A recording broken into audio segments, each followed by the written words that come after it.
सुनैना अपने माँ बाप की इकलौती बेटी थी। उसका कोई भाई या फिर बहन नहीं था। सुनैना के माँ बाप बहुत गरीब थे। सुनैना के पिता मजदूरी करते थे और माँ त्योहारों के आने पर जो भी त्योहार होता था उसमें उपयोग होने वाले सामान को बनाकर बेचती थी।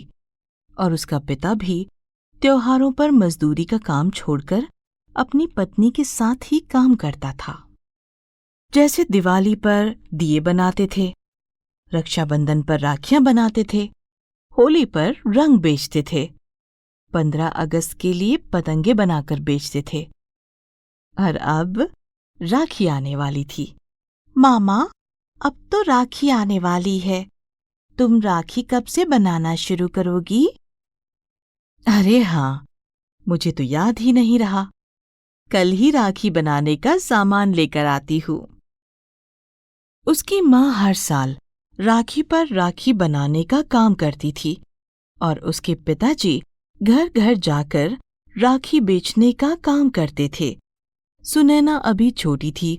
हर साल राखी पर उसका एक ही सवाल होता था कि वो राखी किसे बांधे, क्योंकि उसके गरीब होने के कारण कोई उसके घर आता भी नहीं था और कोई उससे राखी भी नहीं बंधवाता था। एक बार की बात है, सुनैना अकेली बैठी हुई रो रही थी। तभी उसकी माँ वहां जाती है और कहती है, अरे मेरी प्यारी बेटी, क्यों रो रही है? क्या हुआ मेरी गुड़िया को? माँ, मेरा कोई भाई क्यों नहीं है? राखी आने वाली है, पर मैं किसे राखी बांधूंगी?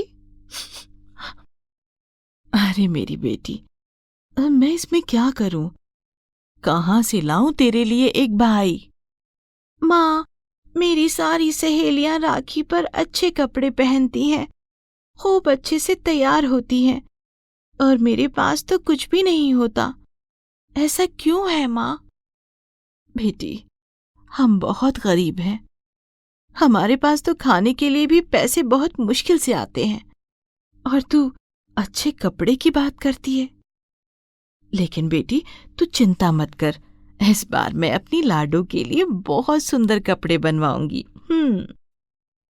और ऐसा कहकर वो अपनी बेटी को गले से लगा लेती है। अगले दिन सुनैना की माँ अपने पति से कहती है, सुनो जी, अपनी सुनैना बेटी बहुत दुखी हो जाती है। हर साल राखी के समय पर मुझसे उसका दुख नहीं देखा जाता। तो तू ही बता, इसमें मैं क्या कर सकता हूँ? तुझे तो पता ही है ना, डॉक्टर साहब ने क्या कहा था कि यदि दूसरे बच्चे के बारे में सोचा तो तुम्हारी जान भी जा सकती है। तो क्या मैं तुझे जानबूझकर मौत के हवाले कर देता? हाँ, ये बात तो तुमने बिल्कुल ठीक कही। लेकिन सुनैना को अकेले देखकर मुझे बहुत दुख होता है। काश मैं इसके लिए कुछ कर पाती। तू अब ज्यादा मत परेशान हो। आज शाम को मैं राखी बनाने का सामान ले आऊंगा। और ऐसा कहकर वो अपने काम पर निकल जाता है और फिर शाम को घर आता है तो उसके पास राखी बनाने का बहुत सारा सामान था जो कि उसने उधार लिया था। ये लो, सारा सामान ले आया मैं। उसी साहूकार से लाया हूँ जिससे हर बार लाता हूँ। राखी के बाद उसको उसके पैसे वापस कर देंगे। गिरधारी हर साल ऐसा ही करता था। वो उधार सामान लेकर आता था, फिर राखी बेचकर वो उस उधार को चुकता कर देता था। कुछ देर बाद सुनैना के माता पिता राखी बनाने के काम में लग जाते हैं। सुनैना भी उनकी मदद करने लगती है। माँ, मैं भी राखी बनाऊंगी। मुझे भी सिखाओ ना राखी बनाना। बाबा, मुझे भी बनानी है राखी। बेटी, आज तू हमको बनाते हुए देख और फिर कल तू भी बनाना, ठीक है? फिर वो दोनों मिलकर राखी बनाने के काम में लग जाते हैं और सुनैना बड़े ध्यान से उनको देखने लगती है। अगले दिन गिरधारी बाजार जाने के लिए तैयार हो जाता है। जो राखियां उन्होंने पिछले दिन बनाई थी, वो उनमें से कुछ राखियां लेकर उनको बाजार में बेचने के लिए चला जाता है। और सुनैना की माँ राखियां बनाने लग जाती हैं। तभी वहां पर सुनैना आती है। वो भी कुछ राखियां उठाती हैं और उनको एक थैले में डालकर अपनी माँ से कहती है, माँ, माँ, आज मैं भी राखी बेचने जाऊंगी। उसकी माँ कहती है, ठीक है बेटी, जा। और फिर सुनैना राखी का थैला लेकर अपने कंधे पर टांग कर निकल जाती है राखी बेचने। वो घर घर जाकर राखी बेचती है।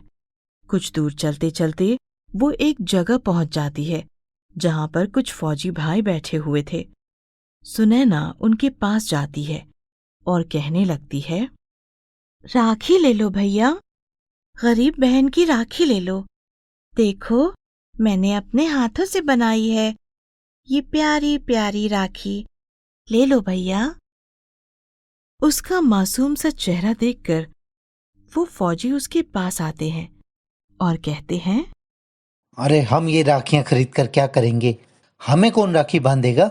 हम तो अपने घर से इतने दूर हैं। हम क्या करेंगे इस राखी का? ले लो ना भैया, एक तो ले लो, हम बहुत गरीब हैं, सुबह से एक भी राखी नहीं बिकी है। अरे ऐसा क्यों? तेरी राखी तो इतनी सुंदर है, फिर क्यों नहीं बिकी तेरी राखी? वो भैया, आजकल सब लोग बड़ी बड़ी दुकानों से राखी खरीदते हैं, हम जैसे लोगों से कौन लेता है राखी। हाँ, तू कह तो ठीक ही रही है। चल, अब तू इतना कह ही रही है तो दे दे राखी। कोई तो बांध ही देगा हमें भी राखी। अरे भैया, कोई क्यों, मैं ही तुम सबको राखी वाले दिन राखी बांधने आ जाऊंगी। मेरा भी कोई भाई नहीं है और गरीब होने के कारण मुझसे कोई राखी बनवाता भी नहीं। ठीक है बहन, तू राखी वाले दिन आकर हम सबको राखी बांध जाना, हम तेरा इंतजार करेंगे। फिर सुनैना वहां से चली जाती है। वो आज बहुत खुश थी क्योंकि उसे भी कोई मिल गया था जिसे कि वो भी राखी बांध सकेगी। खुशी खुशी वो अपने घर की ओर जा रही थी। ओ सुनाना, कहाँ जा रही है? आज तो बड़ी खुश लग रही है, हमको भी तो बता दे। क्यों बताऊं? थोड़ा इंतजार करो, राखी वाले दिन तुमको पता चल जाएगा कि मैं इतनी खुश क्यों हूं। घर पहुंचने पर सुनैना की माँ भी उसको खुश देखकर पूछती है, सुनैना, बड़ी खुश लग रही है आज तो। लगता है तेरी सारी राखियां बिक गई हैं। बताना, क्या हुआ? हाँ माँ, सारी राखियां बिक गई। ये लो पैसे, लेकिन मेरी खुशी की वजह तो कुछ और ही है। अच्छा, जरा मैं भी तो सुनूं कि मेरी बिटिया की खुशी की वजह आखिर क्या है। माँ, वो तो मैं तुम्हें राखी वाले दिन ही बताऊंगी। तुम मेरे लिए नए कपड़े बनवा देना उस दिन के लिए। हाँ हाँ बेटी, बनवा दूंगी। सुनैना वहां से चली जाती है। तभी वहां पर गिरधारी भी आ जाता है। सुनैना को खुश देखकर वो भी पूछता है, क्या बात है, आज सुनैना बड़ी खुश लग रही है। हाँ जी, खुश तो बहुत है आज वो, लेकिन बोल रही थी कि राखी वाले दिन ही बताएगी कि खुश क्यों है। दिन बीतने लगे, उसकी राखी का काम भी ठीक ही चल रहा था। अब तो सुनैना भी उसके साथ मिलकर राखियां बनाने लगी थी और गिरधारी उनको बाजार में बेच आता था। और फिर वो दिन भी आ गया जिसका सुनैना को बेसब्री से इंतजार था, यानी कि रक्षाबंधन। आज सुनैना सुबह ही जल्दी उठ गई थी और उसने नए कपड़े भी पहन लिए थे जो उसकी माँ ने उसको आज ही के दिन के लिए बनवा कर दिए थे। सुनैना तैयार होकर अपनी माँ के पास जाती है। माँ, माँ, मैं कैसी लग रही हूँ? अरे, आज तो मेरी बेटी परी के जैसी सुंदर लग रही है। लेकिन इस बार बात क्या है मेरी प्यारी गुड़िया, बड़ी खुश लग रही है, वरना हर साल तो राखी वाले दिन मुंह फुलाकर बैठ जाती है। इतने में उसके पिताजी भी वहां आ जाते हैं। हाँ, आज तो मेरी बेटी बड़ी खुश लग रही है। क्या बात है? हाँ पिताजी, आज मैं बहुत खुश हूँ। आज तक मुझे लगता था कि मैं ही अकेली हूँ जो राखी वाला त्योहार नहीं मना पाती खुशी से। मैं कुछ समझी नहीं बेटी। हाँ माँ, मेरे जैसे कितने लोग हैं जो राखी नहीं मना पाते, बहनों के होते हुए भी। कौन है वो लोग सुनैना, और तुझे कहाँ मिल गए ऐसे लोग? अपने फौजी भाई। फौजी भाई? क्या कह रही है ये लड़की? अरे, मुझे तो कुछ समझ ही नहीं आ रहा। अरे मेरी भोली माँ, आज मैं अपने फौजी भाइयों को राखी बांधने जा रही हूँ। वो बेचारे भी अपनी बहनों से अपने घर से इतनी दूर आए हैं हमारी रक्षा के लिए। उन्हें कोई राखी नहीं बांधता। अरे, कहाँ मिल गए तुझे फौजी भाई? वो माँ, गांव के बाहर एक जगह है जहां बहुत से फौजी भाई देखे थे।